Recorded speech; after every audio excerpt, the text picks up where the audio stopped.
Okay, so let me create one more bug with some additional features. So before that, I just want to explain that we can also edit it. Right now, by clicking on this, you can just simply edit this bug if you feel that there is something wrong when you have created it. Okay, and enter the fields which you have not seen earlier, whatever, and save changes. Let me add one just letter for it and say save the changes. That's it. So you should be able to know how you can edit the bug also, because it's possible to make the mistakes and you can correct it whenever required. Okay, so let me come back to home page again, and it says open bugs reported by me. That means I have reported one bug, right? So you can see the queries in the dashboard. Okay, so that's the one bug which we have raised right now. Right, let me go and file one more bug. This time let's go for Mercury classification, some other department, and world control. This is the product where I am interested in. For these sorry, for these product there are three components. So let's select the second component. Fine. The description regarding that, the ability to manipulate government officials. So this is a dummy site, so we have all the dummy data. So in your project, by the time you go out there, you will have all the data. It's the duty of the product owner or the project client to provide and input all the data regarding products components into the bug. So our duty as a QA tester will be only to just manage this tool by raising proper bugs. Okay. So here comes the link show advanced fields. So earlier we have submitted the bug with normal fields, right? With the limited fields whatever available. But that's enough actually to track a bug.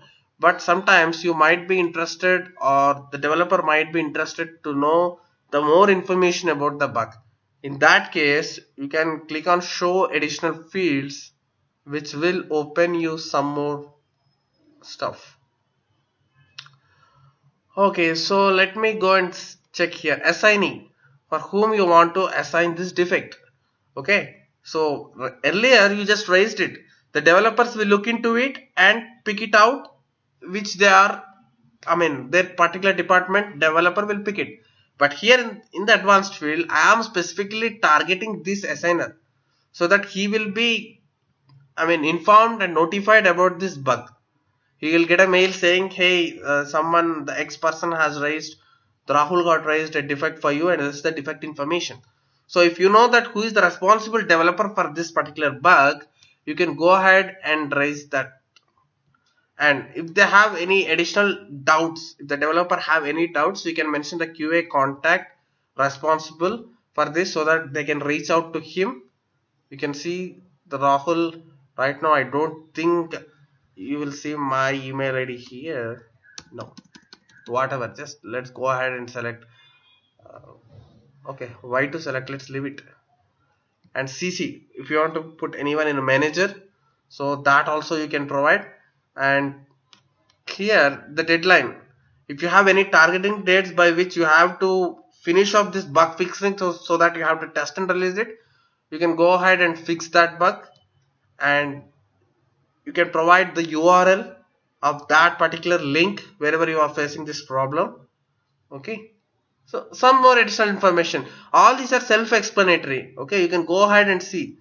So drop down list, so option 1, so option 2 regarding that particular bug, you can see multiple select box and the date and time when you are creating this bug.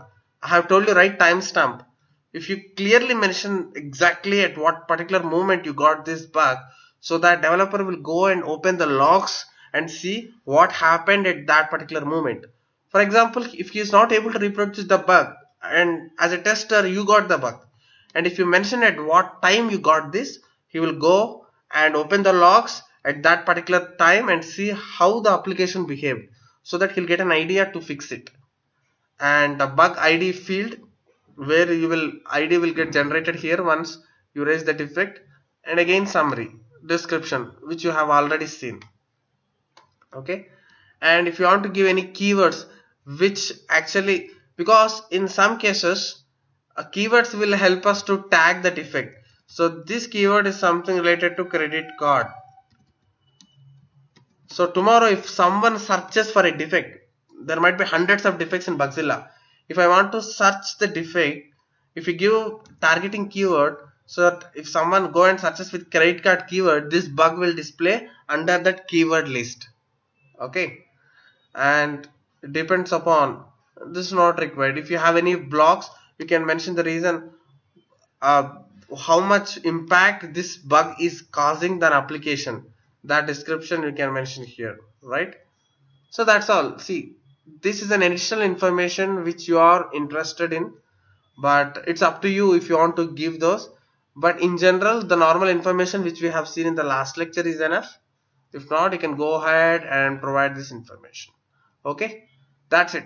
So enter all these informations and submit the bug again. You will be created bug with some additional information. Got it? So that's how you can raise a bug in Bugzilla with all the features available. See how cool it is. Rather than, if you don't have any tool, this is an open source, right? You can just have it configured in your system by talking with your admin, and you can track all your bugs, so that you will have a proper management for your testing as well as application health.